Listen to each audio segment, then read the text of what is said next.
Friends, आज Sunday के दिन happy Sunday to all of you. कैसे हो फ्रेंड्स? मजे में? आज मैं एक स्टोरी लेके आया हूँ, एक हाथी और एक महावत की। फ्रेंड्स, अभी जो बोल रहे हैं कि कलयुग है, सर मुझे बहुत लोगों ने सवाल किया कि सर आपकी स्टोरी पे ज़्यादा व्यूज़ नहीं आते, लोग ज़्यादा इसे देखते नहीं है, इसका कारण क्या है? मैंने कहा फ्रेंड, ये कलयुग है। यहाँ पे शराब वाले के वहाँ तो लोग शराब लेने जाते हैं, लेकिन जो दूध वाला है उसको दर बदर गली गली भटक के दूध बेचना पड़ता है। तो इसी का नाम कलयुग है। बातें जो अच्छी होती है, सच्ची होती है, वो हमेशा कड़वी होती है और लोगों को कड़वा खाना पसंद नहीं आता। खैर, हम तो हमारा काम करेंगे ही। आज एक बहुत अच्छी स्टोरी है आपके बच्चों के लिए, ये बहुत ही यूज़फुल है। इसको बहुत ध्यान से सुनिएगा और अपने बच्चों को भी शेयर कीजिए। फ्रेंड्स, एक महावत था और उसने एक हाथी पाला हुआ था।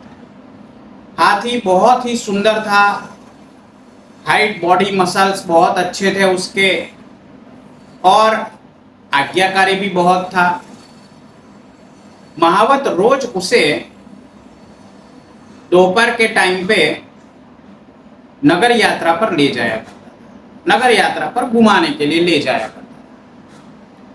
अब ये हाथी की एक बहुत बुरी आदत थी। जब वो गली से निकलता बाजार में, तो वहाँ जो फल बेचने वाला होता था उसके वहाँ पे फल पड़े होते थे, वहाँ पे केले भी होते थे। तो हाथी बिना कुछ पूछे तुरंत ही वो फल वहाँ से छीन लेता और तुरंत ही उसको अपने मुंह में डाल देता। ऐसे ही उस गली में एक नारियल बेचने वाली औरत थी, तो वो नारियल भी तुरंत उठा लेता और अपने मुंह में डाल देता। इससे महावत को बहुत ही शर्मिंदा होना पड़ता। अब महावत सोचने लगा कि हर रोज इसे नगर यात्रा पर ले जाता हूँ और बेचारे नगरजन इससे बहुत ही दुखी होते हैं, उनको नुकसान हो जाता है, तो इसके लिए मुझे कुछ करना चाहिए। तो वो बहुत ही सोचता है। फिर एक दिन वो कुछ रास्ता निकालता है इसका, और जब वो नगर यात्रा के लिए निकल रहे होते हैं, उसी समय हाथी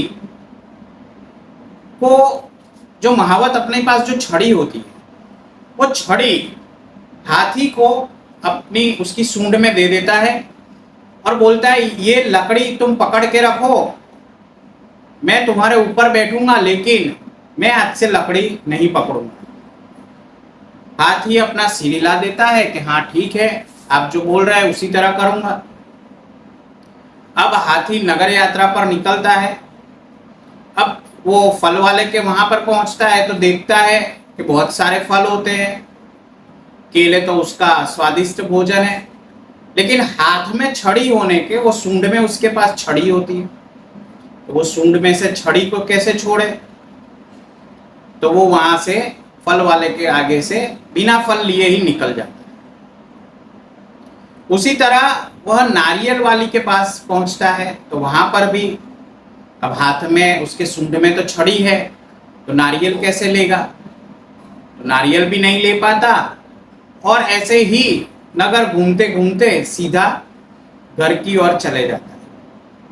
उस दिन महावत को ख्याल आता है कि ये तरकीब सही है, तो महावत रोज जब नगर यात्रा पर निकलता है तब उसकी सूंड में वो लकड़ी दे देता है।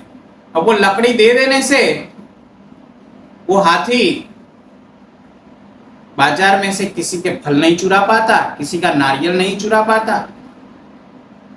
तो इससे जो फल वाला है वो भी खुश होता है,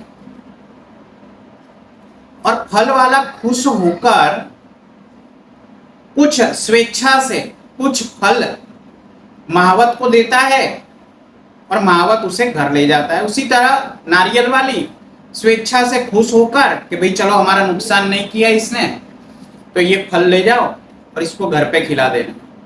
तो उसी तरह ये रोज का दिनचर्या बन जाता है। महावत को स्वेच्छा से हाथी के लिए फल मिलने लगते हैं। तो बस इसी तरह जो हाथी का उद्दंडपन था वो भी सही हो जाता है और हाथी को रोज फल भी खाने मिलते हैं। तो मित्रों, हमारी जो हालत है आज के समय में कुछ ऐसी है। हम जो पेरेंट्स हैं वो एक महावत है। हमारे बच्चे ऐसे तो ओबीडियंट है, वो हाथी है, ऐसे तो ओबीडियंट है, लेकिन वो कहीं कहीं पे डिस्ट्रैक्ट हो जाते हैं, कहीं कहीं पे आवारागर्दी करने लगते हैं। तो इसका सॉल्यूशन क्या है? तो इसका सॉल्यूशन ये है कि हम हमारे बच्चों को एक ध्येय दे, एक गोल दे। वो ध्येय दे कि भाई तुम्हें ये बनना है, तुम्हें ये कुछ करना है। वो उसके हाथ में वो लकड़ी के समान है जो हाथी की सूंड में थी। अब वो अपने ध्येय की तरफ जब आगे बढ़ने लगेंगे तो आसपास के जितने भी डिस्ट्रैक्शन हैं वो उन्हें डिस्टर्ब नहीं कर पाएंगे और वो अपना जो उद्देश्य है, जो लाइफ का गोल है, जो अपना हेतु है, जो अपना ध्येय है, उसे बहुत अच्छी तरह से पार कर पाएंगे। तो आज के समय के जो डिस्ट्रैक्शन है, मोबाइल फोन्स वगैरह, तो इसमें से अगर उनको बाहर निकालना है तो हमें उनको एक ध्येय देना होगा। उन्हें मन में कुछ इच्छा जागृत करनी होगी कि बेटा तुमको आईएएस ऑफिसर बनना है, आईपीएस ऑफिसर बनना है, या तुमको डॉक्टर बनना है, या तुमको इंजीनियर बनना है।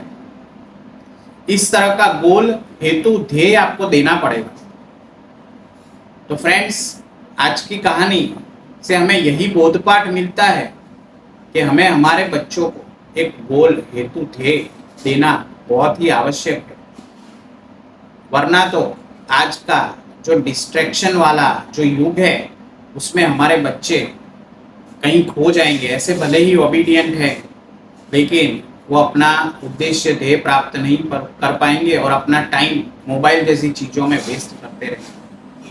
तो फ्रेंड्स, आज का संडे आप लोगों के लिए बहुत ही खूबसूरत और शानदार हो। बस आपके बच्चों को भी ये स्टोरी सुनाएं। इस स्टोरी को ज़्यादा से ज़्यादा लोगों के बीच शेयर करें।